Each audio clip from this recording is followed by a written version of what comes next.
catch me howling at the moon.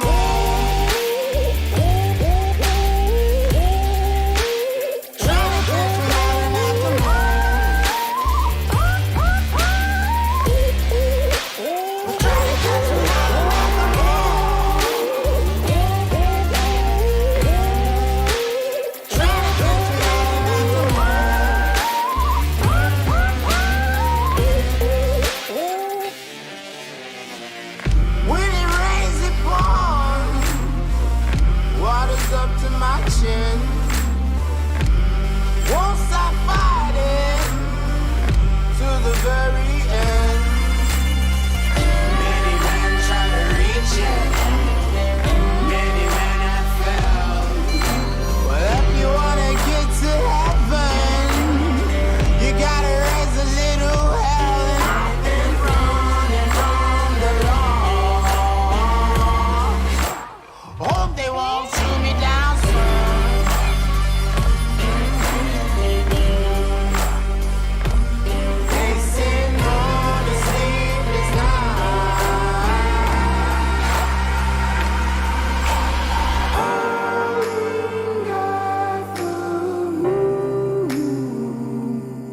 Will you find me?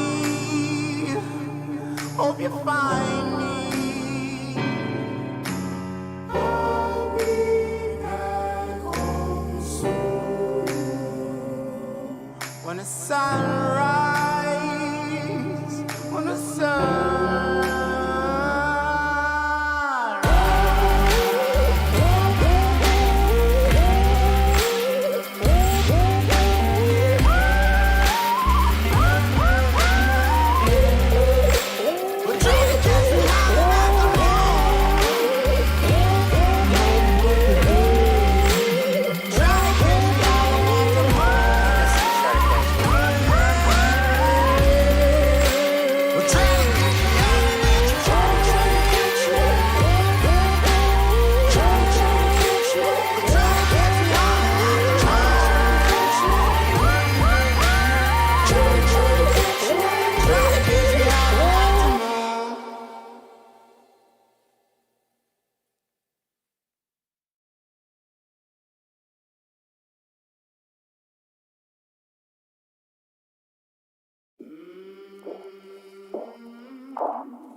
I came from the mud. There's dirt on my hands. Strong like a tree. There's roots where I stand. Oh, I've been running from the law. Hope they won't shoot me down soon.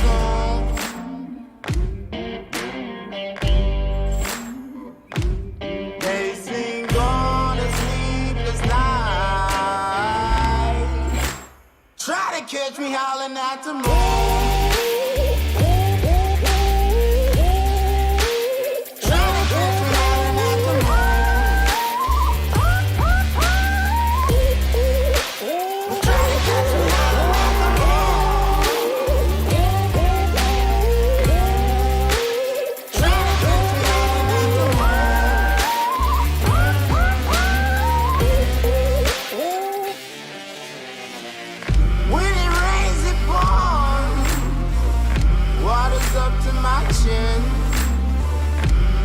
Won't stop fighting to the very end. Many men try to reach it, many men have failed. Well, if you wanna get to heaven, you gotta raise a little hell. And I've been running from the law. Hope they won't shoot me down soon.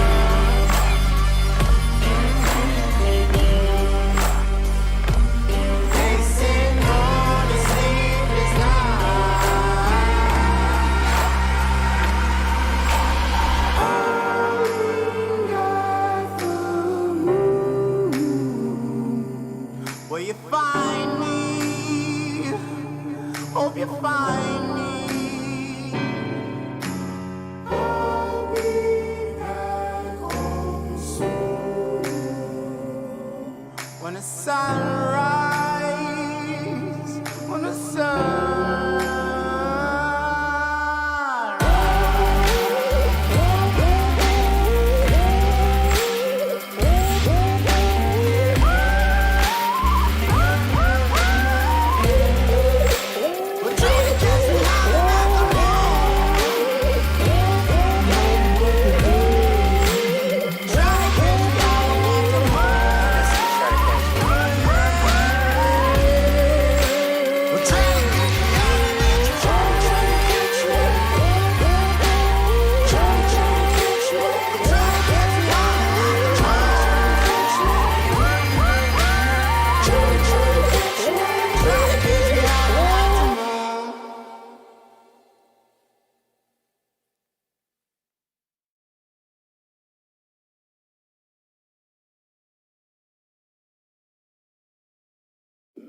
they won't shoot me down soon.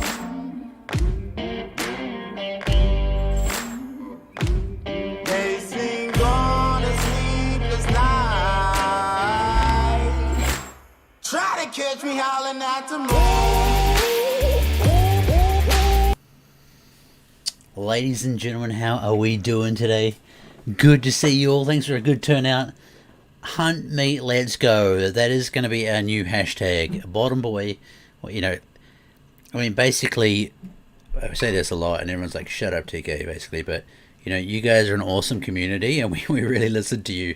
And so some of you guys have probably seen Bottom Boy around. He's been using the hashtag hunt meat, and it actually doesn't have a lot of traction anywhere on social media. It has been used.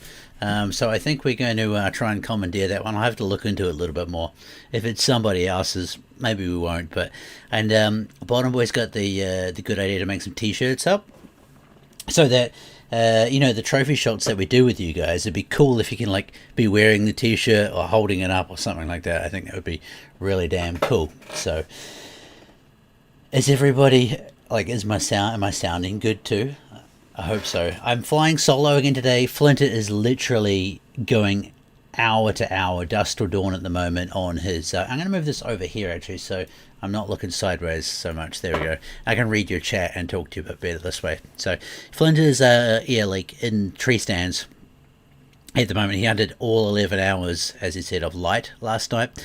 Yeah, he's going hard trying to you know, put the hammer down on a big buck.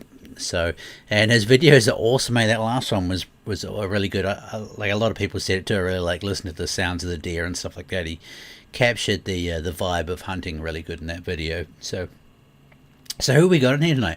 Wolverine, how you doing, buddy? Hosen, by the way, we're going to do another Finnish one. So we're actually getting a lot of people reaching out to us at the moment saying, hey, well, we're reaching out to, would you like to come on the podcast? We're going to have like a proper Finnish special with Hosen and Naranko, which are two part of members of our community, and they hunt birds and moose and stuff like that. So it's going to be quite good. Or they hunt other things too, but you know, it's a lot of their specialties. And Hosen's big on firearms and stuff like that too, so they should be quite good to talk to. And if you've never heard a Finnish accent before, you're going to love it. Okay, they've got quite a special accent. So there we go. Delican, Marv, Susan Boyer, DJ Kennedy, how we doing? Gerald Smith, David the Hunter, Mankill, Finnish map of Call. I'd love that. It was actually a vote of mine for a Finnish map. I think it'd be great. Danny Sizzle, Train, how are you? The 145. Good to see you. Wes Hopper as well. Forgive me. Hey, Woken One, how you doing, buddy? And Pixel, your champion, how are you? So yeah, so today we're doing, I'm going to tell you a little bit about my trip last week. Basically, yeah, like I can't wait till Flinter's sort of out of the tree stand. Actually, I really want, like I haven't even had a chance to catch up with them. I've been so busy. I finished processing all the meat just yesterday, actually. So I did absolutely everything. I'd have photos somewhere, actually, but I got like all the bits out between the ribs, on top of the ribs and stuff like that. And I spent maybe stupidly, I don't know, like 5 or 6 hours the other day pulling all the fat of it out and just and then putting it all through the grinder. We got about, oh geez, what did I get?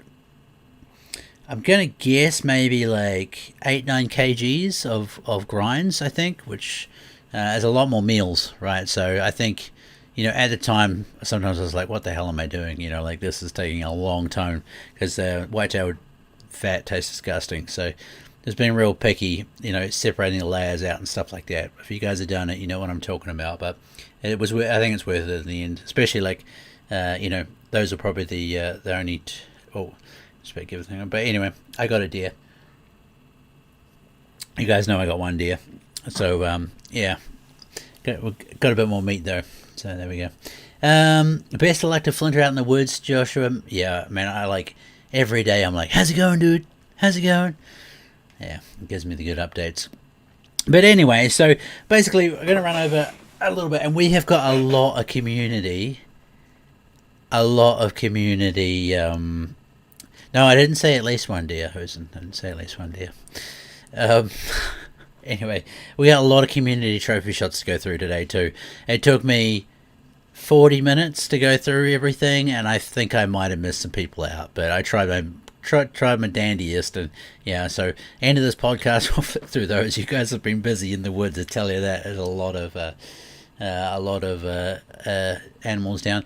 Mankeely, what, you shot a moose last weekend here in Finland? Nice. Make sure you guys join our Discord. Actually, we haven't given anybody... Jeez, there's all these things I need to write down. And as per usual, I don't have a pen. I always think I've got a pen. I never have a pen. I need to appoint some... oh, there's no pens there. I need to appoint some moderators. But anyway, yeah, like, if you guys aren't sure what we're talking about, we have the Discord as well. It's exclusively just for hunting, and it's growing really nice at the moment actually. And people are sharing all their hunting stories and their trophies and stuff like that. And I think the best part I like is that people can ask for advice on there. And we've got some really experienced people in the community, which is really good. You're not just getting some random Jimbo from down the road that's telling you about his second uncle's monkey's trick on how to get deer and or how to tune your bow and stuff like that. So yeah, but anyway, so first and foremost, Danish, this has nothing to do with Call of the Wild. This is real life hunting. This has nothing to do with my work either. So there we go. But anyway, we'll just clear that one out. So basically, last week, the week before last, I decided, bugger it, I'm going to go do some hunting in Finland. And so I already had a few little contacts over there, and I said, hey, if I come over next week, are you going to be able to take me hunting? And they said, yes, we'd love to. So we left on Monday night on the ferry over to Finland, and then we went to, and then arrived Tuesday morning, got the hire car and stuff like that, and then I had to drive to Finn Hunting, which is an outfitter there. So Eki and Tony, absolute champions. They looked after me for what was it, 3 days in the end, 3 days, 2 nights. We had a blast actually. It was really, really good. So they're based in a place called I can never say it, Halola. Is that how you say it? All the Finnish people out there probably laughing at me. I just can't get, even though Finnish is supposed to be phonetically easy to pronounce. I'm not very good at it. So I arrived there at just before lunchtime, I think, and then I had to get all my bow and stuff set up and things, and then we went and for the first time ever, I put a tree stand out. Finnish is not. It was pretty close. Oh, there we go. I don't know if Eki or Tony are watching this actually. I know that Eki saw the advertisements for it, so there we go. Hey Honk, how you doing? Honk, can you hook them up with the Meat Hunters Discord link, if you'd be so kind? That'd be good. Mountain Meadow have not contacted me yet, Whitetail Fever, unfortunately. So I'm not sure what they're playing at, but we're getting I got some good contacts there from Texas actually. So that's looking pretty cool. Hunting in Texas would be amazing. Is that the full link, Bigfoot? I don't know if it shortens it on there. It just says Meat Hunters Discord. Just says GG on the end. Yeah, I know. It looks like it maybe didn't copy properly. Don't click that one just yet, I think. But anyway, thanks, Bigfoot. Anyway, and yeah, so first time ever putting out a tree stand and using one. It was awesome. I being an old an arborist, it wasn't too bad actually putting them up. I probably would have a pole belt, I think, if I was doing it again, only because it would be much easier to be able to use two hands. I ended up working out how to hook my leg in through the steer on it actually to put up the necks, but I had a safety harness, but just for once I was up on the top, So there we go. That was the link it was giving me. Oh, there we go. Anyway, so last something, which is Honk, he's put the link in there. So if you haven't joined the Discord, do so, because that's how you also get your trophy shots featured in these videos. So there we go. And what kind of stand? A ladder, climber, or a lock-on? It was a lock-on one, I think. Bottom boy is what you call it. So I put the steps up and then put the latch around the back of the tree, and then set that tight, and then I was hanging off each steer with my whole body weight to make sure it was okay, and then I'd go and put another one on, and then the stand, same thing again, just put a strap around the back of it, tighten it up, let gravity hold it on the tree basically. So I think I was only about 4 meters, 5 meters, I don't know what that is in feet, probably, geez, I don't even know what that is, but anyway. JBC, how you doing, buddy? Good to see you. 12, 15 feet, is that what that is, Hosen? Oh, there we go. Yeah, the first night, I mean, you guys, there's going to be a few things I purposely leave out of the story because the videos are to come, right? We have to talk to Flinter about that, actually. I think, we've got this, I've got the Spanish footage, and I've got my whitetail footage now, too. So, what do you guys want to keep doing? Do you want to keep rolling with the and we've got Flinter's brothers stuff too coming. We got a lot of content coming out still, okay? But do we keep rolling with the whitetail stuff? Should we have a break and go to Spain? Should we put Spain at the end? I don't know. Like, what do you guys want to do? Basically, the world is our oyster. I think marketing wise, maybe we stick to the whitetail stuff and then get into the Spanish stuff towards the end, but it doesn't make chronological sense chronologically, if that makes sense. So my preferred style is a climber stand, but they all work well in different scenarios. Yeah, I'd like to give one of those a go, Bottom Boy. I think it'd be pretty good. So but yeah, anyway, Jamie C, I don't know if I said hi to you. I could have done, but there we go. Will Flinter be here? Susan, Flinter won't be here tonight. Flinter should be back next week, I think. So basically, if you guys don't know, this is the last week of archery for Flinter. So he is in a tree stand at the moment. So he's trying to bag himself a big buck. But it's like a bittersweet thing for him. I know you won't mind. He really wants to use his new rifle, but he also wants to take the buck with the bow. So it's a little bit of this, a little bit of that. So I have to come to Finland next fall. I will be. Next year's looking a bit busier, actually. I mean, depending on this COVID situation, right? But yeah, what's my opinion on the Matthews V3?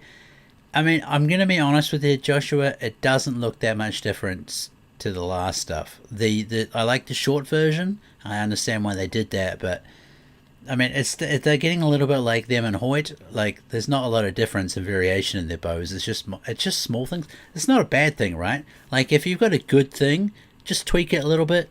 Why not, right? But I'm just going to say that I didn't see anything that made me go, oh wow, that bow. I can't remember what it's called for the woman though. That looks pretty good. I think that's quite a good smart move on their part to put a bow out that's just aimed for women to use. I think that's a good idea. So.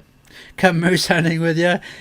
Hopefully next season we're allowed to do it with the bow. So I'm definitely wanting to go and smoke a moose over with a bow. So I don't know what you think about that, Joshua. And like I say, I've had a Matthews, a great bow. So I got no complaints at all. I'm just saying, as I was like, doesn't really look that different, Maybe it feels completely different. I don't know. I haven't used it, so I can't. I got set up, I think it was about 2 o'clock. Remember we put the tree stand up in the morning and stuff like that, and I got up in there and sat there for ages, and I didn't actually see anything apart from one deer, and the deer came like sprinting through. You'll have to see it. We were looking over like a feeding station actually, but it's got not like your normal feeding station, it's just like undercover and stuff like that, and the deer ran past, probably 20 meters past that through the woods, and it was like looking like it was limping a little bit and stuff, and went across a little creek and then through the woods, and I thought maybe it was going to kind of loop back around into the field. We never saw it again. And then I got down from the tree stand when Tony came to pick me up actually, and there was a lynx just next door. That was why that deer was getting the hell out of there. So the lynx over here are pretty, or in Finland I should say, are pretty savage. They can take down a reindeer, so a whitetail doe is probably not really that much of an issue for them. yeah, so I don't know if it had managed to latch onto that doe or not, and maybe that's why it was limping. But yeah, I mean, that was really cool and exciting, but it wasn't good for my hunting, all right? It really wasn't good for my hunting. So very cool to see. We've got pictures of that lynx from the trail cam. So basically, imagine a block of woods. I was on one side of the woods, and there's another station on the other side, and at that other side, that's where the lynx was. So without a doubt, that's probably why that. Did you hear correctly that you mentioned ugly? No. Yona, how you doing? I said that the Finnish accents are very unique, actually, and I quite like them. So there we go. I was like, never said anything about ugly accents, that's for sure. But what I did say, actually, is we're going to do a proper... we're going to start getting some special guests on to the podcast soon. Yona in Channel E is the guy I went whitetail hunting with last year. So him and Hosen we're going to get on and talk to them about... Because... Actually, probably a lot of you American guys will love to hear it. The Nordics hunt quite different, actually, to how it is in America, especially in New Zealand. So it's a pretty cool, time. Kyla, how you doing? Lucky, how are you? Has anyone shared the dandy whitetail taken with a recurve and PA in the Discord yet? I don't think so, Pixel. I don't think so. Someone has in the community taken quite a nice buck with a recurve, and we'll be looking at that later on in this podcast, actually. But what? I've been here the whole time. Have you, Lucky? I've been watching. I don't think you have. Maybe I missed you. So there we go. I'm good, thanks. I am very good. Yeah. So lynx on the first night kind of ends up spoiling the hunt a little bit, but it was still very cool. And like there's no fences in Finland either. I don't even think they do a high fence thing anywhere. Sorry, that's just uni coming in. And I don't think they're allowed to. So it's all just completely wild deer. They do have feeding stations there and stuff like that as well. So there we go. In the morning, where did we go in the morning? I went to a big wooden box blind, basically. It was like, again, 3-4 meters off the ground, and had a big rectangle slot in it, so it was pretty good for the bow. Well, I call them a fawn, but they call them calves. So a young deer, like a yearling, and its mum came into the carrots, and I won't tell you what happens there, but, like... Basically, every sit I went on, we saw lots of deer, so it was pretty cool, actually. Then later that night, we put the tree stand up somewhere else, at another location. But an hour into the sit, the wind changed direction on me. So yeah, that created a few shenanigans with the local deer population. Yeah, that was pretty unlucky, actually. That night there was a lot of deer around me. So how is Finland? It's very beautiful. It is amazing, Lucky. It really is. It's like big, well, depending which parts are actually, but they've got really nice forests with like blueberries and really nice moss underneath the forests. It's really, really beautiful. It's a very nice area. So alongside major roadways, okay.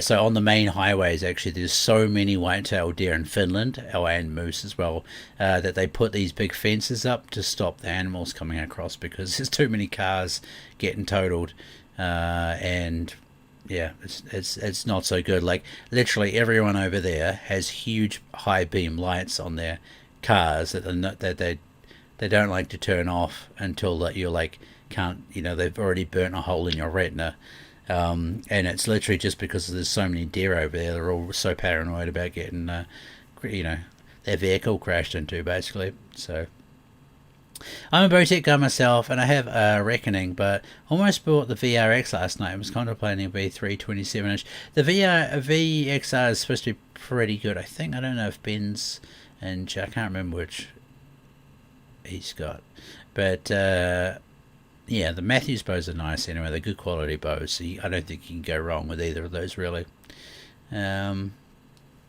Wish the United States had those Hosen. My dad just lost a monster buck. Oh, yeah. I just saw that, Bottom Boy. So if you guys aren't part of the Discord, that is a sad story. So basically, Bottom Boy's dad shot a deer archery, right? And then they decided to leave the other one for the start of rifle season because they knew they had another big one walking around, and it got smoked by a lorry. So the local police now have his deer head.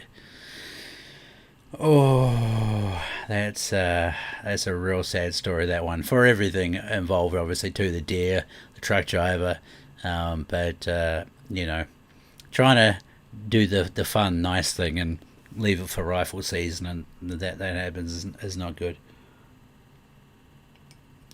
And because it's bloody dark, yeah, it is bloody dark. So actually, that's a good thing. Let's back up a little bit. If you want to go hunting in Finland, you should be able to. If you want to go bow hunting in Finland, you should be able to. Basically, what you need to do is provide them a hunting license and then something that shows that you can hunt with a bow in your country. If you can't provide that, you'll have to set an accuracy test, which you can see me do actually in the Meat Hunters video from the Finnish hunting I did last year. Myself and Yona went and sat the accuracy test. It's just 3 arrows at 20 meters, 18 meters, and they all have to be within 12 inches of each other.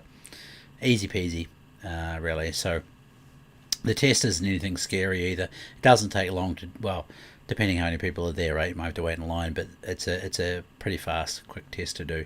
You have to have a minimum of 40 pounds on your bow, and there's a minimum cutting diameter too. I think it's 1 inch, 1.25 inches. I can't remember. No, it can't be that much. I think it's 1 inch from memory, cutting diameter. And what else is there? I think that's about the only restrictions actually on the bow hunting. But a lot of the outfitters will try and sort all this stuff out for you, so it's not really any it's not a scary place to go hunting, to be honest with you.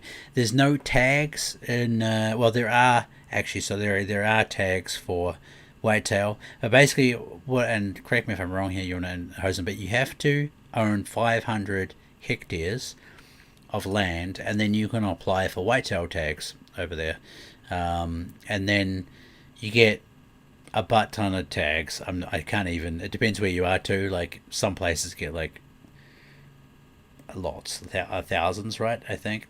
So yeah.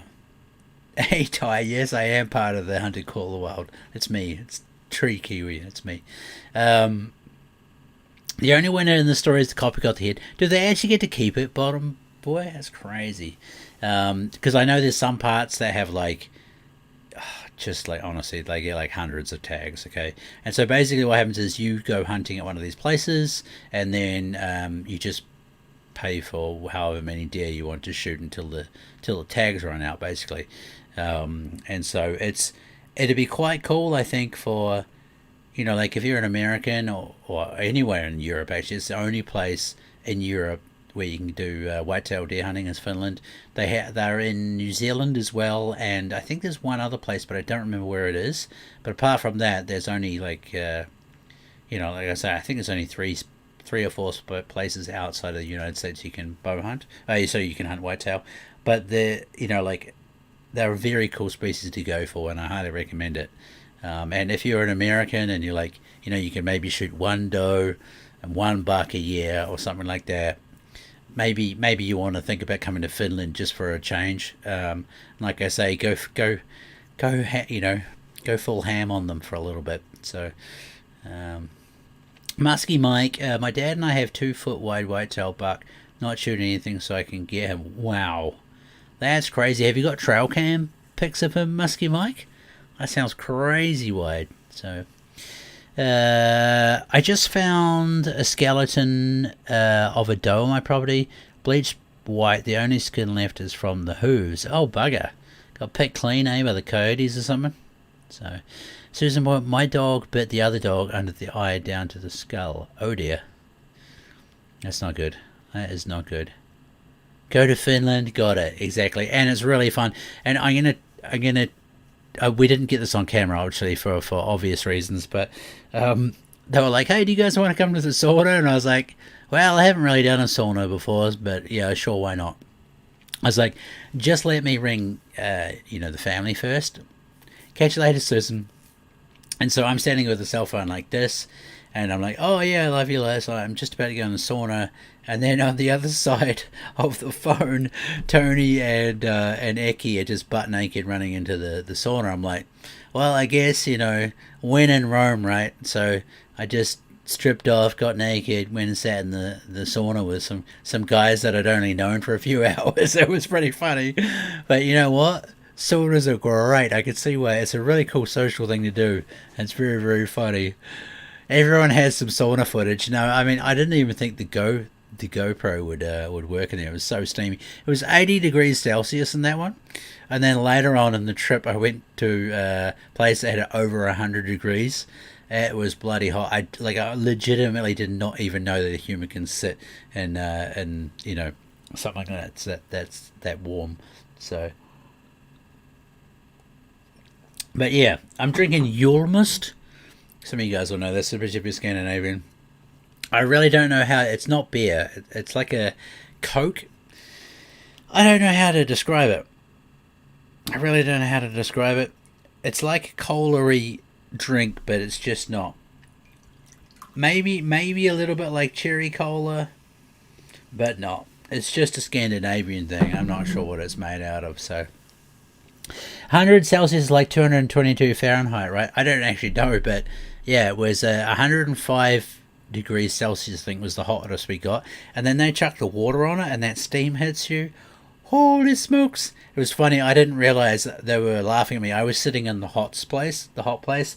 Like if you are sitting straight in front of the furnace like this, the steam comes up, and of course it rolls away, like directly away from the place. And I was getting smashed by the steam, and the guys were chucking like 3 or 4 ladles of water on there at a time, and I was trying to tough it out, but I was like, no, can't do this anymore. And then they started laughing at me and told me about it, so it was pretty good. What happened to the sauna stays in the sauna. George is me, yeah. It was good times, and I really actually if no one's done them, I highly recommend them. It was really good fun. So, also, those are not the dry saunas like some hotels have in the US. Oh yeah, there we go. And then they were telling me about smoke saunas, is what we're like, not even talking about hunting anymore, but who cares, let's roll with it. They have smoke saunas too, where they like, I can't remember what they do, but they like basically heat the whole place up with smoke, get everything really hot, all the stones like that, and then just before they open all the windows up to suck the smoke out, close it off again, and then like everything's black. Hosen will be telling me about it soon. I didn't do one, but I don't understand why you do it. But the heat's supposed to be different. It's supposed to be like a different experience. So, yeah. The sauna at my local gym is a wood fire sauna, so you can smell the burnt wood. It's so nice. There we go. Maybe it's something like that too. Maybe just a smell and experience, I guess. I don't know. So, me and my dad were coming out of property, and our massive buck was standing there, but the crossbow wasn't cocked. Oof. He knew, Muskie Mike. He knew that your crossbow wasn't cocked, right? That's why he was there. There is a furnace like in a regular sauna, but there is no chimney. Oh, is that what it is, Hosen? Smoke saunas are freaking best, but a lot of people tend to burn them down. Oh, okay. There we go. Was started originally, but what was started by me? Hey, Darren. Wait, what was started by me?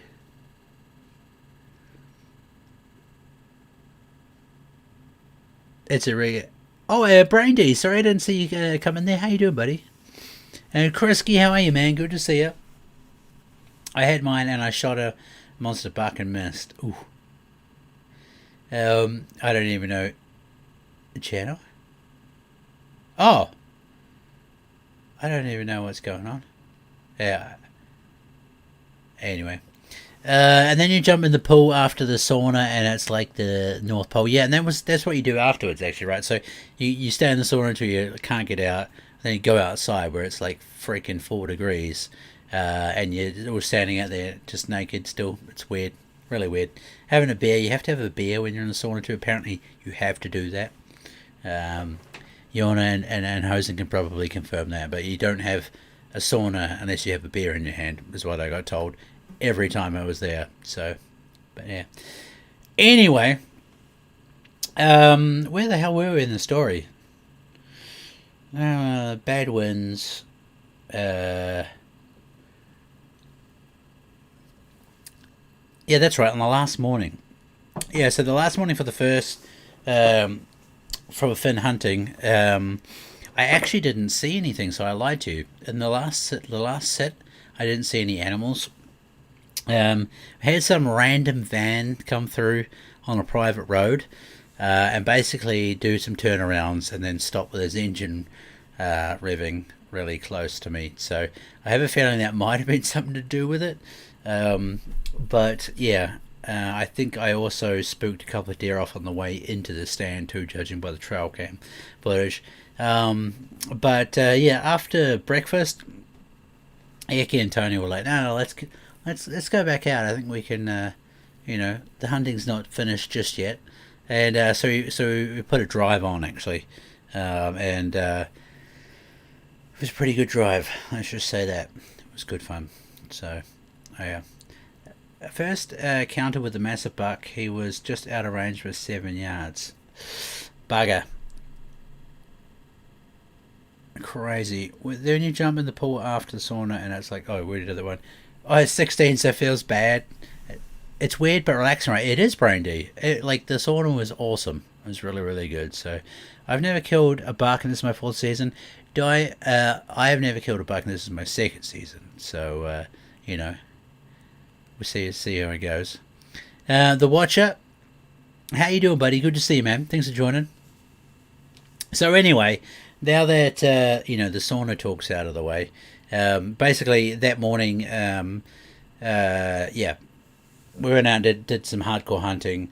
Was late to the next destination, so I left Tony and Eki, and I drove 2.5 hours down to a place called Salo, and basically we got invited to a hunting club where they want to start getting bow hunters involved, because I think, correct me if I'm wrong, but you've only been able to shoot whitetail with a bow in Finland for 3 years now, I think it is.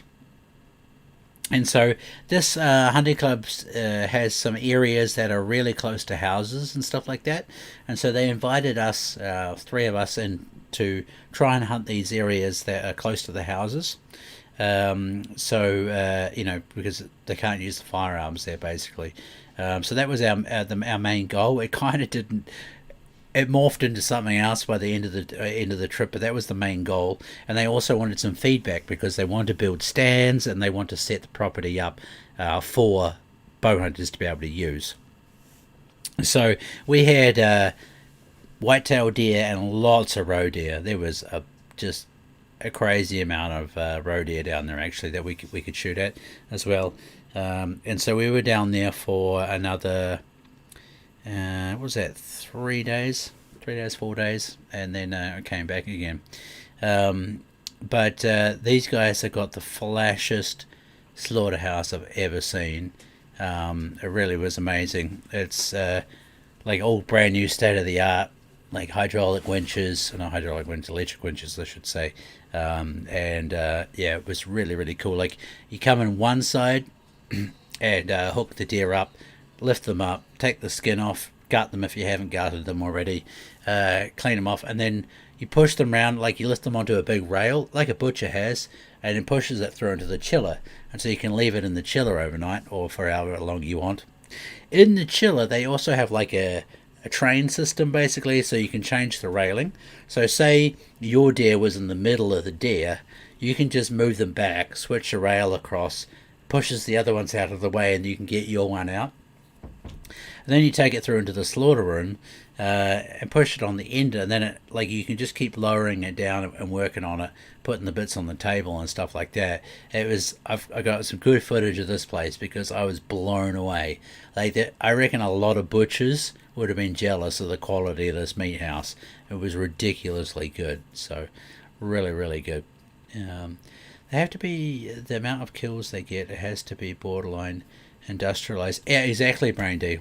So that was basically it. It's like, what they're saying is every year they are not killing enough deer, and the population's getting like actually out of control down there. So they're like I'm saying, is they're trying to encourage more hunters and also bow hunters in this club down there. So that's basically why we went down there. There was 6 deer shot in total in the trip between the 3 of us. So it was a good time, that's for sure. But I was mainly, a couple of times I went in, one time I went in a blind there, but the rest of the time in Salo I was actually just trying to ground hunt, because like it was really difficult, to be honest with you. We did 1 day of reconnaissance because that's basically all we could do. And I found some really good trail, some sign and stuff there. You guys will see that too, actually. And actually, if you guys are like new to this, I'm actually really new at bow hunting and especially bow hunting deer.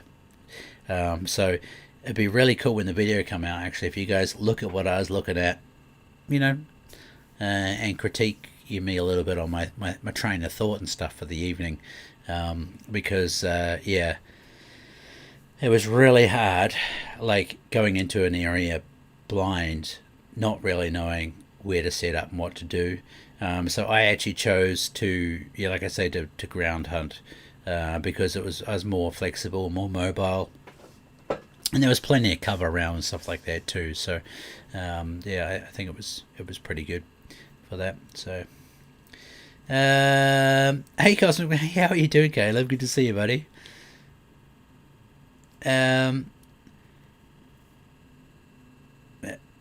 What did Hosen say? My summer car is basically a virtual crash course on Finland.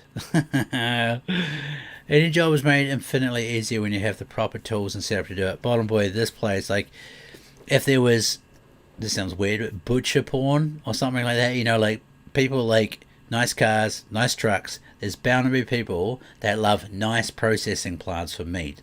And this was state of the art. It was really, really nice. It was amazing. I never seen anything as good as this in my life. So ground hunting is very hard. Scent control is extremely important if you're stalking. Yeah.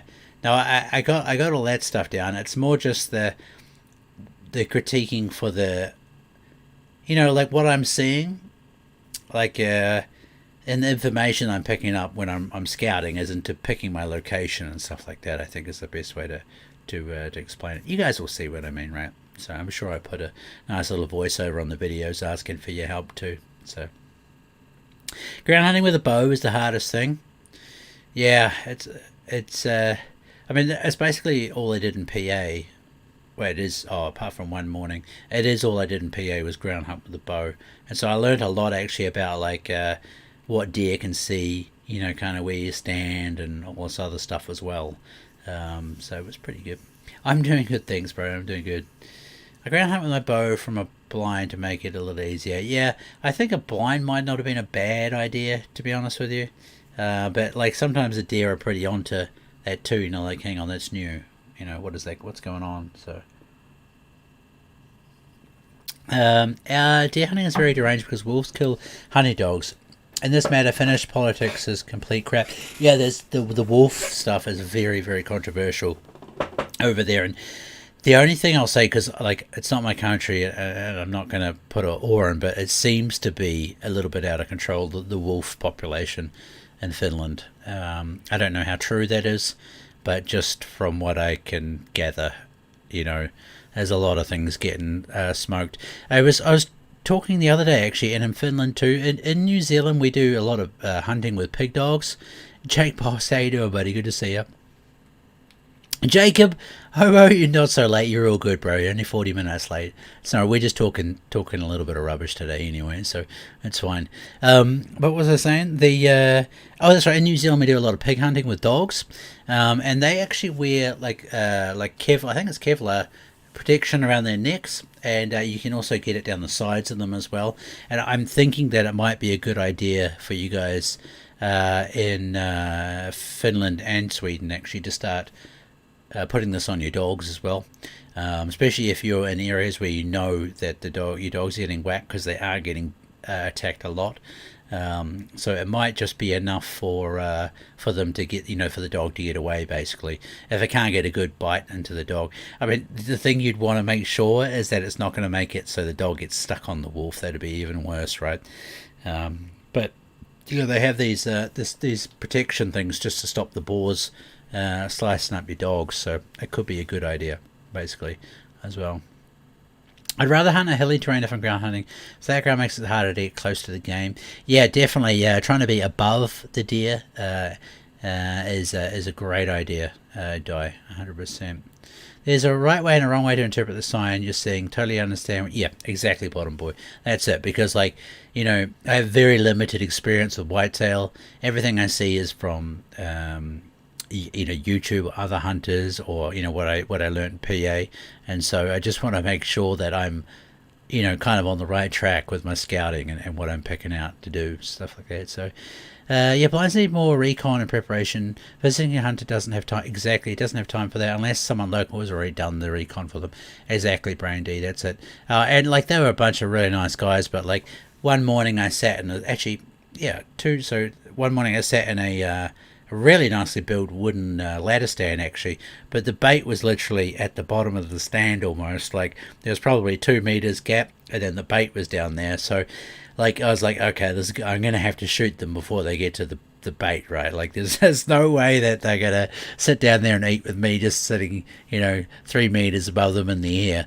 I didn't see anything that morning in the end anyway. But it was just things like that. They because bow hunting in the Nordics especially is very new, it was just funny. Rifle hunters, I think, generally still think that we're using old crappy stick bows and need to be super duper. I mean, we do need to be close comparative to a rifle, but need to be so close and all this other stuff. So it was quite interesting to see.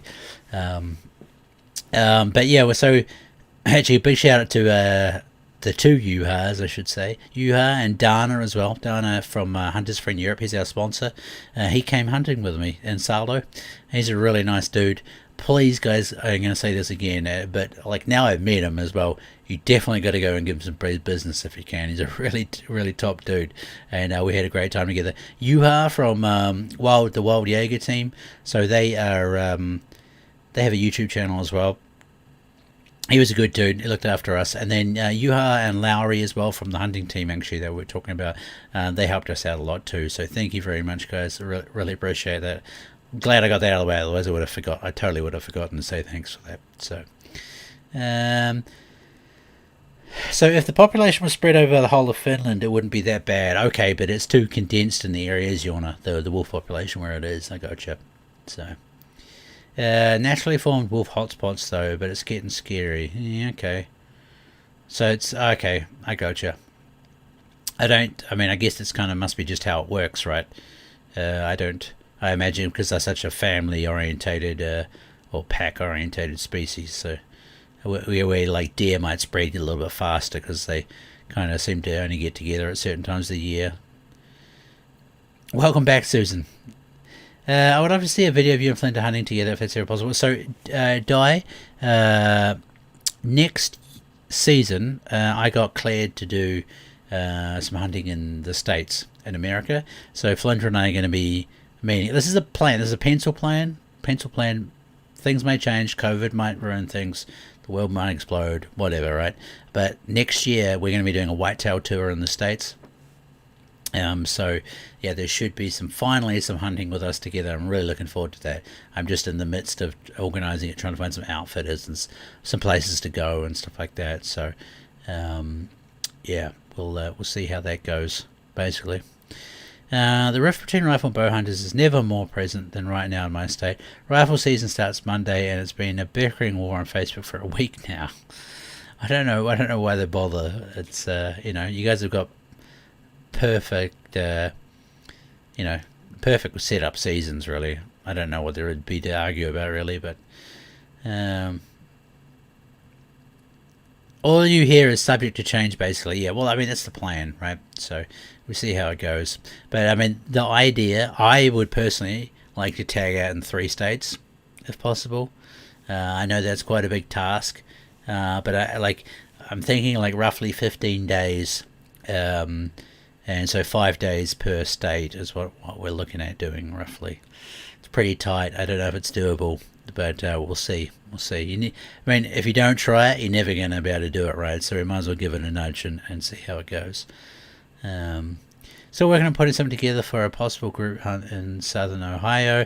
Hopefully a community hunt is a possibility. Yeah, maybe we could do that, Bottom Boy, actually, as well. We could probably tag something like that in too. That'd be good. Rifle season starting really ruined my hunting. Virtually all deer have gone. Bugger. That's a shame. It feels like it's ages since I've seen or heard a TK. Hey, Brad, how you doing? It has been a while, though. It has been a while, so... I would say real hunters don't care about bow or rifle anyway. To get meat in the freezer is a goal. Yeah, I think, Jack, that's the whole thing is... Like, unless it's just fun banter, who cares? You know, everyone does things differently, right? I mean, the only thing that would suck is if you're trying to use a bow next to a person who's using a gun, I think. I think that would be a little bit crappy, but... there was a point where I want to make a Western tour, like Chris B. I enjoy that idea. Chris B, that last whitetail he got, oh, that thing is massive. That's a huge whitetail. I can't wait to see the story about that one. That's massive.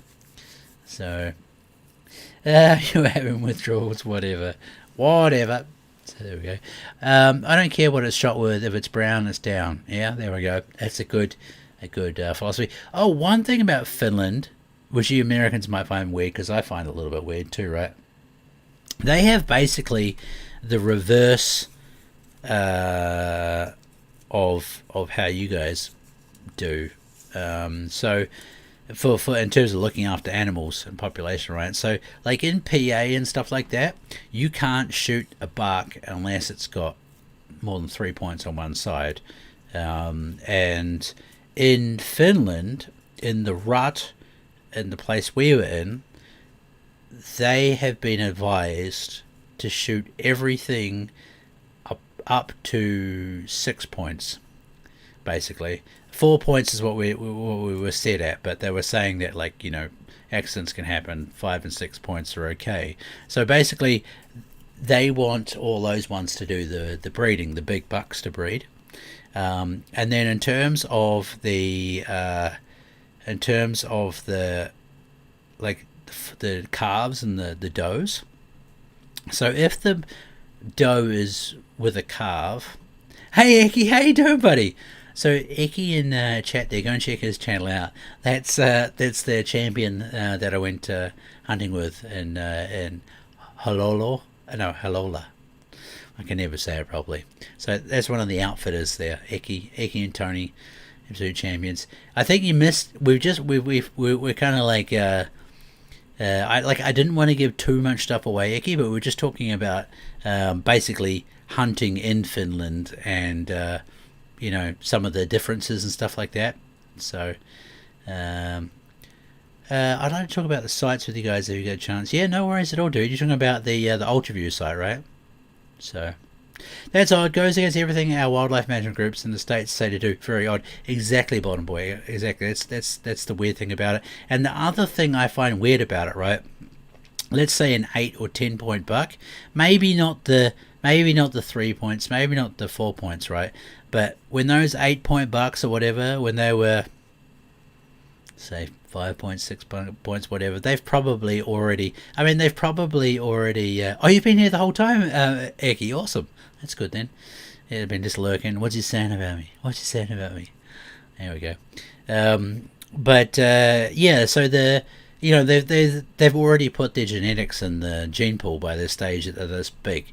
So it's kind of weird. Like, if you're shooting... I mean, because the other thing too is, if you're shooting out the younger ones, you're shooting out their genetics. You're shooting out the older ones' genetics. So I don't understand the logic in it at all, actually.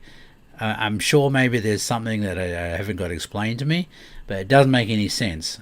So the mother and calf thing, I call them fawns, whatever. So, you know, the yearling, just the deer that are just big enough and they get kicked out just as the rut starts, basically. You guys all know the size I'm talking about.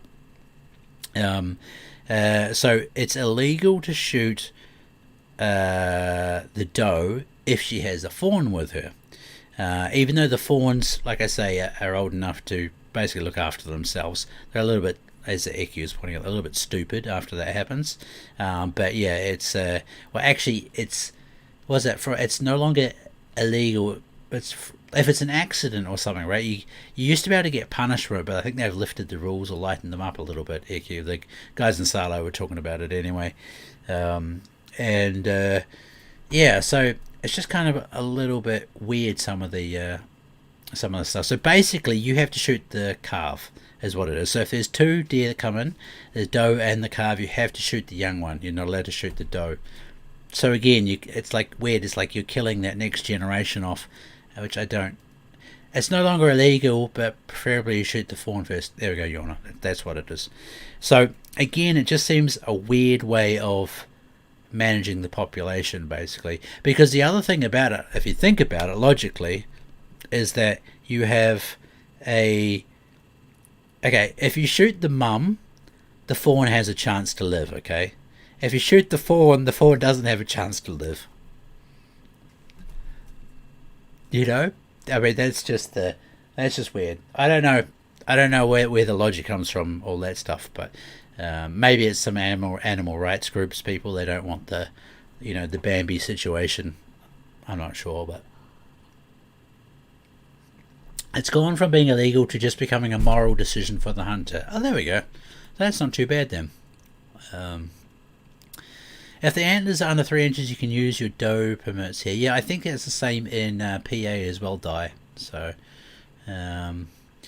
Eki, the guy Yorna that's in chat here, he's the guy that's hunts in Uriala. Did I say it right? I think I felt like I said that good actually that time.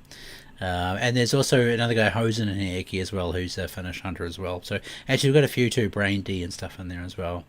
So it's better for controlling the population, Brain D. So.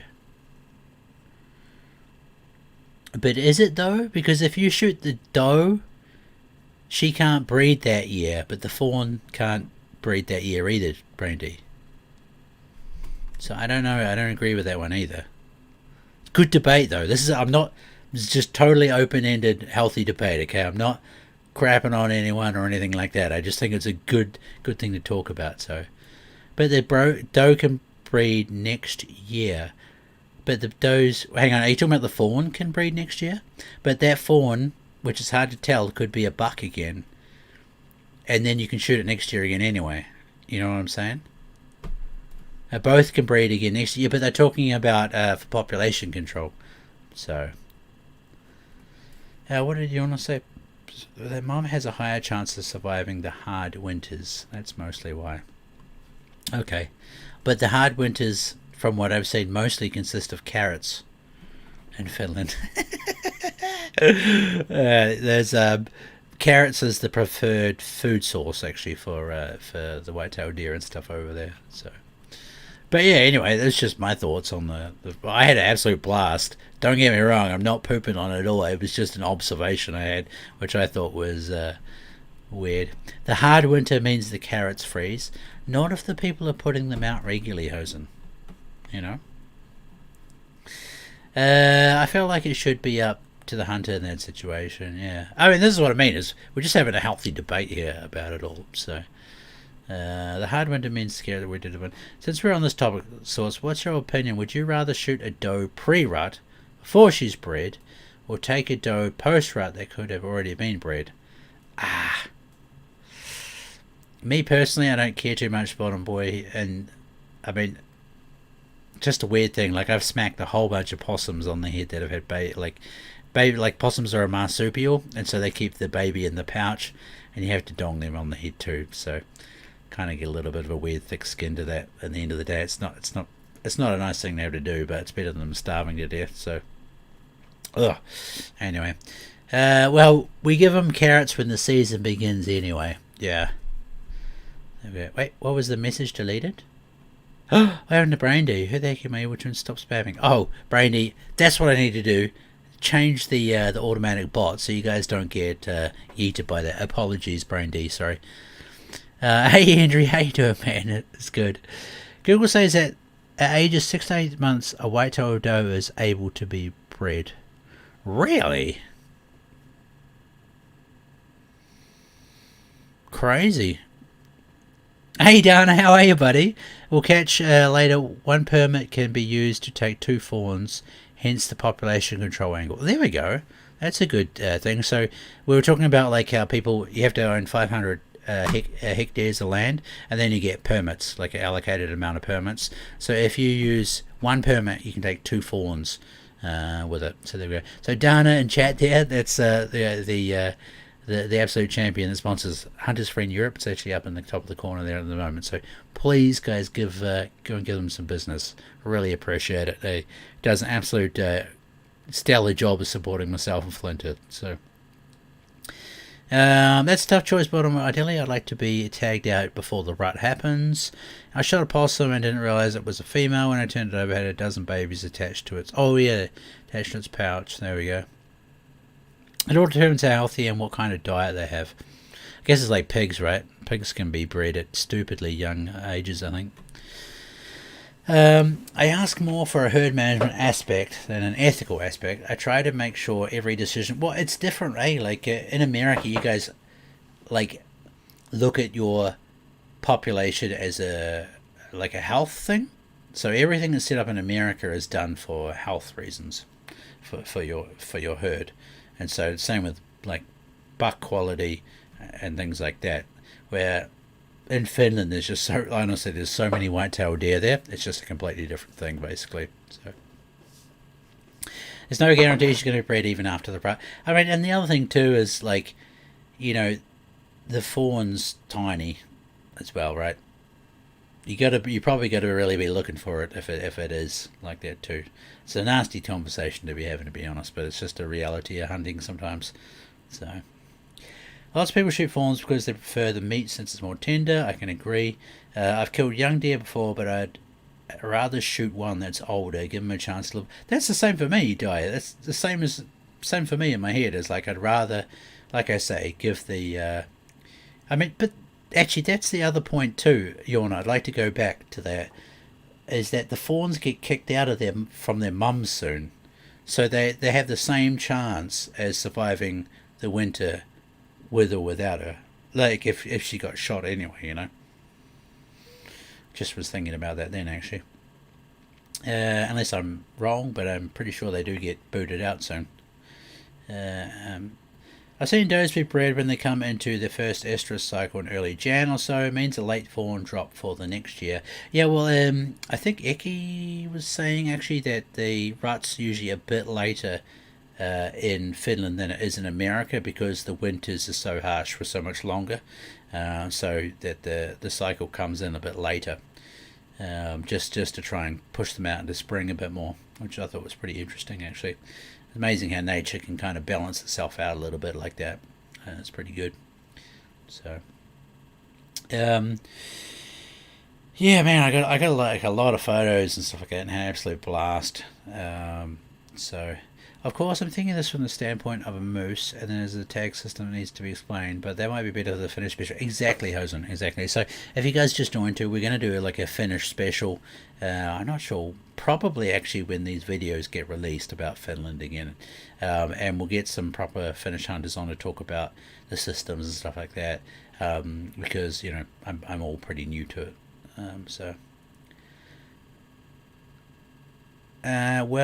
well, they get kicked out and fight for food. The small ones are kicked to the curb. Brutal nature, brutal. There's usually a second rut every year. Is that true? Some does go into estrus later in the year. Is that true though, or are they just late to come into estrus die? What do you think? Fawns can survive. That is why the penalties were removed for shooting the doe, making it only a choice in Finland. There we go, Dana. There we go, that's good then actually. To answer my own question, I'd rather shoot one early season, especially if I took a nice buck after the rut. Hate to take a chance on killing one of the only does the buck bred before he got killed. Yeah, that's a good idea. But I mean, this is the whole thing I was talking about before too. Is that like if you're only allowed to kill the young deer off from a say you're from a management perspective, you're trying to get the big bucks. I mean, it's defeating the purpose a little bit, to be honest, because you're killing off their genetics. Probably, maybe, you know what I mean. They never got a chance to pass the genes on. Is what I'm trying to say. So, multi-level approach is best aspect of hunting. Exactly. Yeah, that's true, Brady. It's true. Yeah, I just found it a very weird thing to look at it. Well, it was a different way to look at it. It's pretty much exactly the reverse of America. But like I was saying, America basically do it to try and encourage a healthy population, where Finland's like, shoot everything, basically, because they need to. I don't think you guys believe, like, some of the places I saw with Yona, there was like, well, how many were there, Yona? 50 whitetail on the field? Something like that. Then I've heard of stories of like hundreds in the fields. So, like, I think rifle season would be pretty easy in Finland, to be honest with you. Well, if you were as long as you were in the right place of Finland, of course, not everywhere. So we were unlucky with the amounts. What do you mean? There's usually more.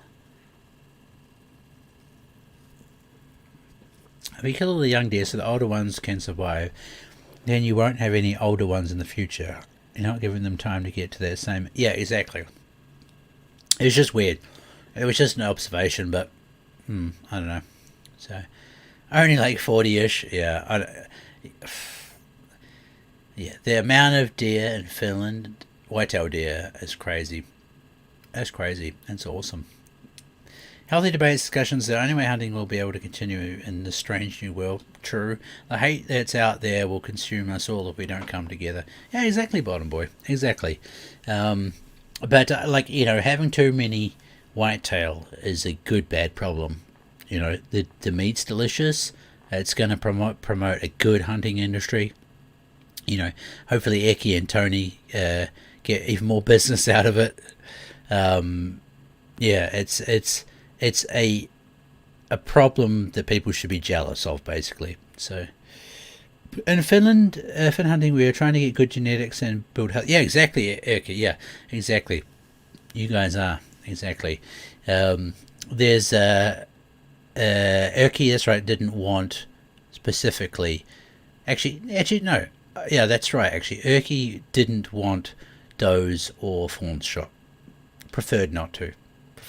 So him and Tony are onto the right path there with that. So I know people who will get loads of deer every year. It's a struggle for me to even get one a year. I mean, some parts of the states are really bad with population now too. To us, whitetail are an asset, not a pest. Exactly, Erky. Exactly. So, guys, actually, maybe I can. Let me see if I can chuck this in here. I should better do this over here. I'm going to give you guys his hang on, just let me the website for a second. Here we go. So please do me a favor, if you guys are in Europe watching this, go and check that website. I've just chucked it in the chat there. That's Erky and Tony's company, the one I went to start with at the start of the year, last week. Absolutely fantastic. It really was.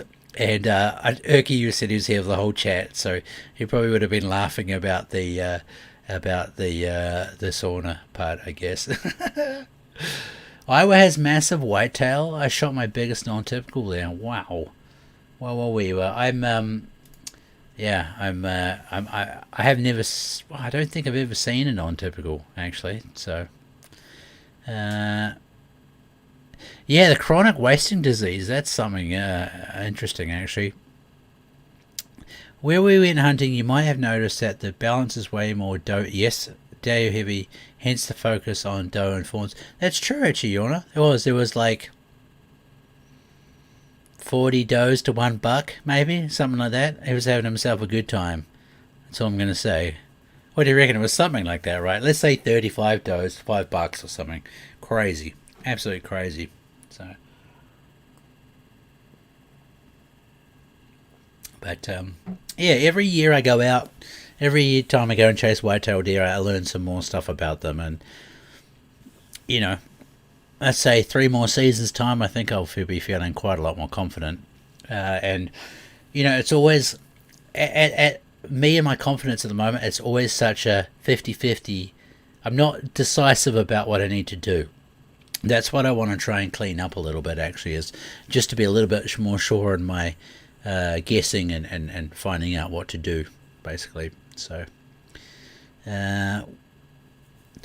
it's important to keep a balanced buck to doe ratio. That's our problem right now in the area that I hunt.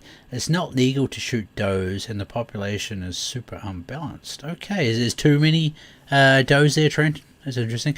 Actually, where was I? I can't even remember where that was, but one part of the States, you have to shoot 3 does in order to get your buck tag. I think it was for next season or this. I think it was for the next season. You have to shoot 3 doe tags. So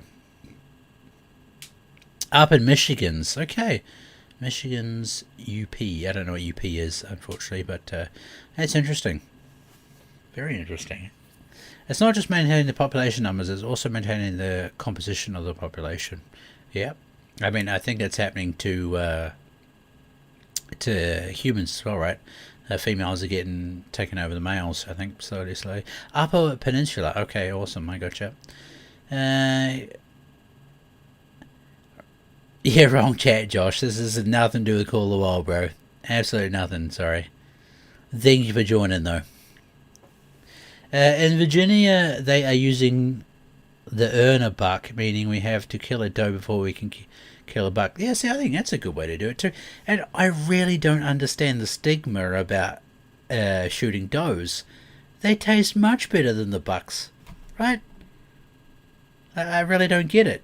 It's like, you know, you get like meat. It tastes good.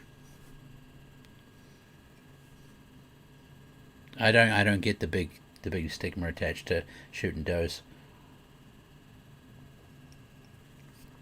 A buck in the rut tastes like piss. You can't eat the antlers. Exactly, Trenton. You can't eat the antlers. But it depends what you're after. You know, if you're just a trophy hunter, whatever, man. Whatever floats your boat. But, like, I'd much rather have a healthy combination, I think. So, applies to big bull moose as well. I like talking about hunting much more than the game. Yeah, I mean, me too. Like, as a hunter before, I started working at Expansive Worlds. You know, so it's good times. That's not in the whole. Oh, it's not in the whole state, Caleb. Interesting. I think it's a good system, though, right? So, what are you trying to say? Can't. Yeah, that's so true. My dad gets mad when we track a deer for forever, and it's a doe I shot. Yeah, it's all good, man. It's all good. Well, ladies and gentlemen, I think I've got like a lot of work to do. After this, I have to do a lot of emailing and stuff to the States to try and set up a tour for next year as well. I'll be going back to Eki and Tony again next year too. Hopefully there's going to be a lot of whitetail hunting next year. I've really got the bug for it. I love the species. They're really good fun to hunt, and the whitetail fever's got me, I think. Whitetail fever's got me. So, no, wait. We haven't finished yet, Di. We got to go through the community trophy shots. So where is it?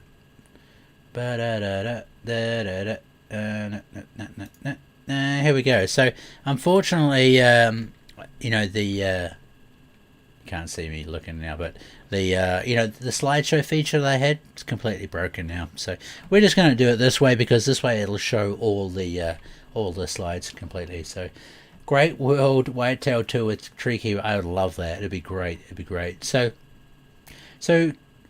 we can post our harvest. Yeah, so join the Discord, ladies and gentlemen, and this is where you, like, join the Discord. It's a purely hunting Discord. We don't put anything to do with gaming and stuff in there. Heaps of good advice, like heaps of gear talk, lots of hunting stories and stuff like that. I really, actually, I'm going to turn this off for this. Please, ladies and gentlemen, put your hunting stories in there that go with it. If it's a good story, of course. I love reading the stories almost as much as I love, probably a bit more actually, than I love seeing the photos, because they really make it a special time. Everyone, you can kind of feel like you're in with the person, and then when you see the deer, you're like, oh, that's great, so it's good. Oh, in the description, there we go. Yeah, that's true. The Discord link is in the description, so there we go. Yeah, there we go. And if you use on social media, use the hashtag huntmeat. Hashtag huntmeat. We're going to be starting that one off thanks to Bottom Boy. That was all his idea. It's a great one. I like it. So this is Aaron. No, this is not Aaron. This is Aaron's dad, actually. Aaron's a good friend of Flinter as well, and his dad smoked this nice deer this year. So congratulations to Aaron's dad. Hang on, I gotta get it. There we go. Here's Bottom Boy's dad. So this is kind of on the start of the story. Oh, actually, this was on the limits. So our last video we did of this, I'll turn this back off again to talk to you for this. The last lot of this we did, we got pulled up by YouTube for, a little bit of gore and stuff like that. So some trophy shots I haven't been able to use on purpose because they're a little bit too much. This one here, it's on the limits, okay, because there's a bit too much blood and stuff like that. So if you care, if you don't care, whatever, but clean up your deer a little bit if you want them to be seen on here, basically. So it's just a YouTube thing. Anyway, so Bottom Boy's dad. So this is the deer that he shot with archery, and the other one, which I didn't put on here, Bottom Boy, for good reason, actually, was the one he was going to shoot in rifle season, but absolute monster. So there we go. So this is Ethan, 1689, and I picked this one out because it got me in the field. He said, does anybody remember their first kill? And this was Ethan's first kill, and he shared it with us, so I thought that was very cool. Very, very cool. This one here is George's mule deer. I think it scored 157 green, so it was really, really nice. I'm not sure if it was this season, actually, didn't say, but I think it was. So there we go. This is also George shot. This is George's elk from this year. Yeah, it was really. He's had a cracker of a season. I don't know if George is in here or whatever, but congratulations, buddy. So there we go. Meat Hunters Podcast Dad Edition. Well, you know what? Everybody should thank their dads, right, for this sort of stuff. It's they're probably the reason you got into hunting in the first place most of the time. This is a Hunter's Media. Got himself a nice piggy wiggy. So congratulations, buddy. Like I say, I try and go through every single trophy shot place in the Discord and pull them out. This is a Huntsman. So I think this was the first muzzle-loaded deer to go down. What is the comp? There's no competition at the moment, Carlson, at all. Just join our Discord.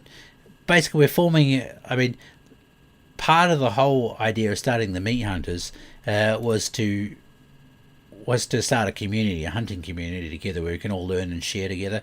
So we've got a Discord server that you should join, and post all your trophy shots in there, basically, from this year. And we just go through them in celebration at the end of every podcast that we do, and it's a good way to do it. So yeah, the if you look in the description of the stream, the Discord link's there.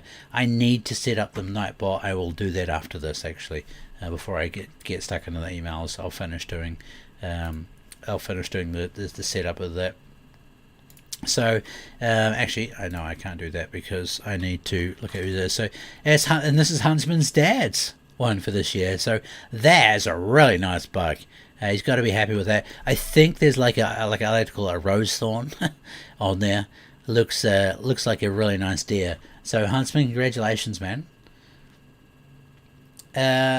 This piggy right there is now in our fridge. There we go. Hunter's Media's in the chat. Awesome. Look at this absolute stud of a deer. So Huntsman, congratulations to your dad. This one is one of my favorite ones. There's a lot of favorite ones. Instinctive Archer again. So he's completely tagged out now, apart from a doe tag. So he was looking forward to rifle season. Rifle season came and he tagged out on this one. This was one that was a really good story. So he'd been basically I mean, you look if you look at the trees up here, look at the snow and rain coming across here. So he was drenched through, been sitting basically all day, and he made a shot on this deer.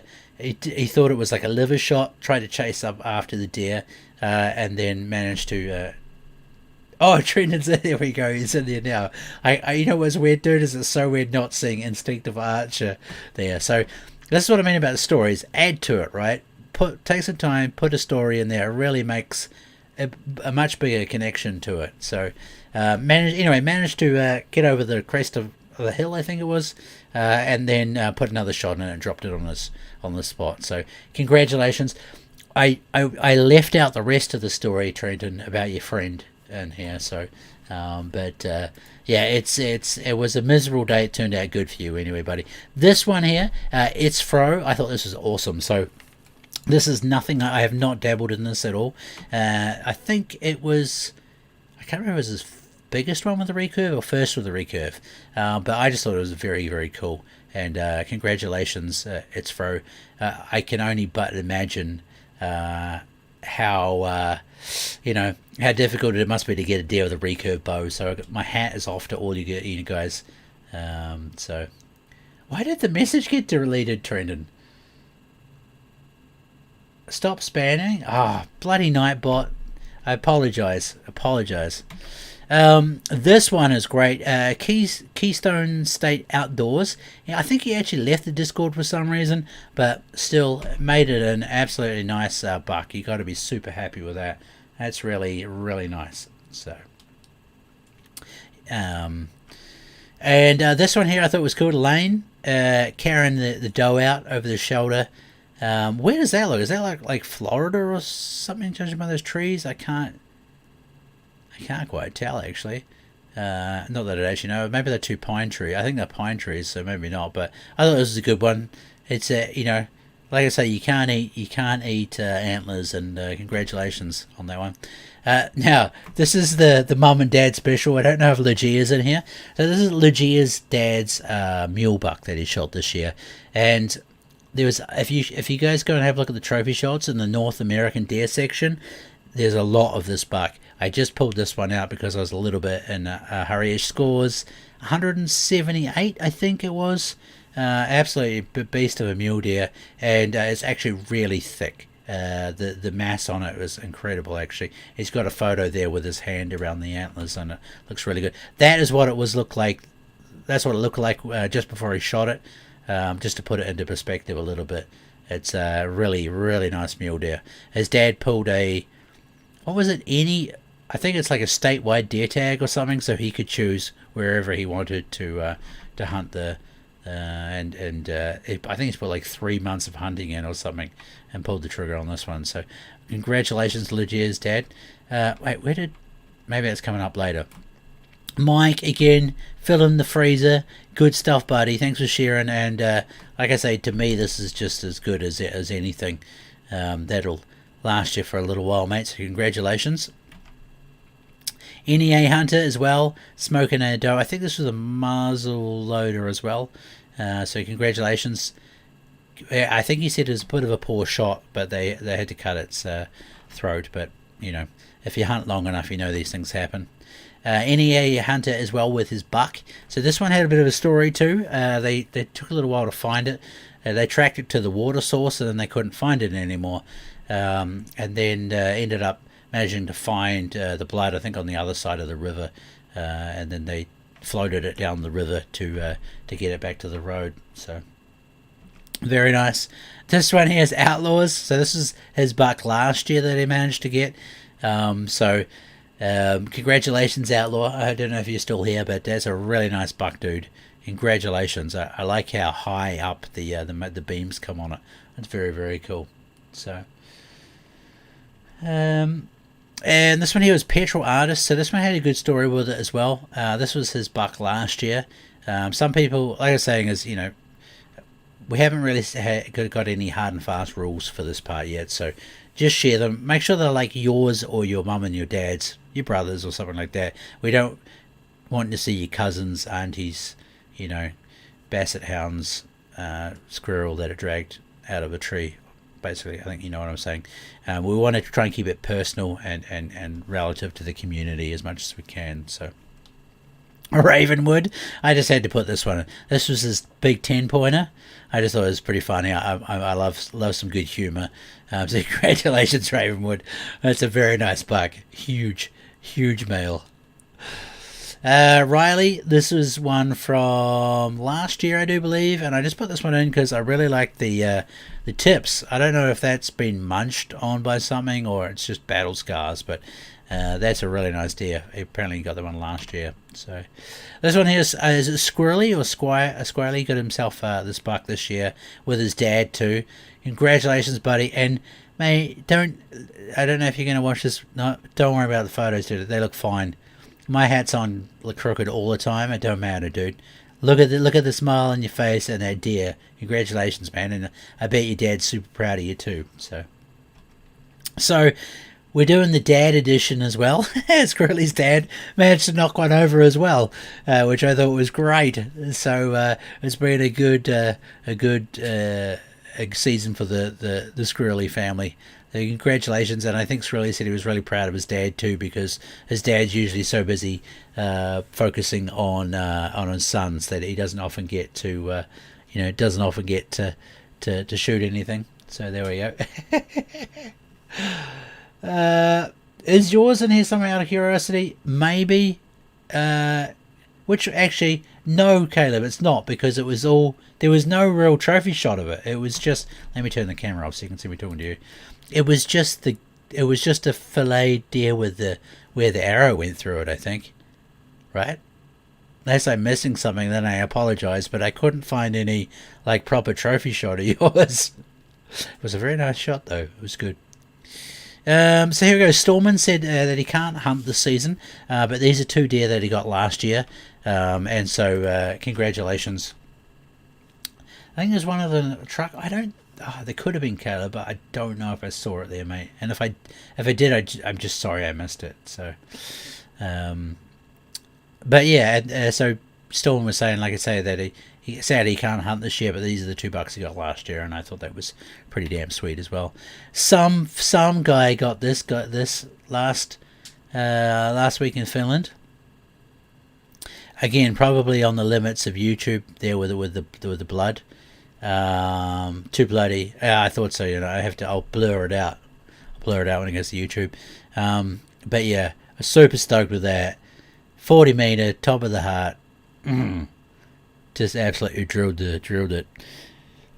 So, yeah, turkey chaser. Excuse me, got some hiccups. Got the deer down, and I like this one. It was, oh damn, what did he say this one was? I can't remember. It was something funny about Boone and Crockett, but I can't remember now. So, that's all good. But yeah, so that's some good deer, and that's the end of everything today, actually, for the trophy shots wise. So, if you're watching this, want to know how you can get your. I mean, this is the most so far. How many have we got here? Let me see. I'll just quickly check it. I thought it said how many. Yeah, 28. We had 28 entries today. Ladies and gentlemen, that was 28 trophy shots. That's pretty damn good. So, yeah, the community's getting together nicely. So there we go. You're late again, Justin the Hunter. You are, but that's all right, buddy. We're going to wrap it up in a second, actually. But you can just put a leaf or a branch or something over the blood. Yeah, we actually... So, okay, here's the weird thing, right? A photo like that goes really good on Instagram. Okay, hunters go, wow, that's good. That was a good shot. Things like that on YouTube don't go so well. So, there's always a little bit of a weirdness there. Like, a shot like that, like I say, it goes very good on Instagram. So, Boom and Crockpot, that's what it was, Caleb. Boom and Crockpot, I love it. So, there we go. But yeah, we did actually clean that deer up, Rob, afterwards for the filming and stuff like that. So, yeah, it's definitely a good idea. You should police is a bit iffy when it comes to many things. They are indeed, Hosen. They are indeed. I'm actually in a dispute with them at the moment over a video. They've put an age restriction on it and made it ineligible for any advertising. And I'm like, I can't. I've been through their policies inside and out, and I can't find for the life of me why it's been age restricted. I don't know. It's weird. Hey, Hook and Hogs, how you doing, buddy? Good to see you back again. Very good to see you. I'm excited for the next few weeks. Going to be able to hunt my little heart out. That's great, Caleb. That's really good. And so that's what I was saying. If you want to get your trophy shots features, join the Discord. Put them in the trophy channels. We've got something for everyone. We've got fishing. We've got dogs too. Someone was asking questions about dogs in there. So if any of you guys know about dogs and dog training, we'd love some more people in here, the community, to get involved with that. Archery. We got shooting. We got bushcraft, we got cooking, bears, pigs, elk, you name it. We got it in there. So, yeah. I don't mind the gore at all. Just know that the European guys always have leaves. Yeah, they do. They have a thing, I don't know if there's any Germans in here, I don't know if Honk's still here, but they have a thing called the last meal, and it's like a way to pay respect to the animal that is killed, and they'll often put some leaves in its mouth, basically for the trophy shots and stuff like that, which I think is quite nice. So, yeah. But anyway, ladies and gentlemen, it's been an absolute honour. Not next. Like I say, I'm hoping next week it's Flinter back again, myself and Flinter. But again, it's hot for his hunting season at the moment, so he's out there busting it, trying to get himself a nice buck.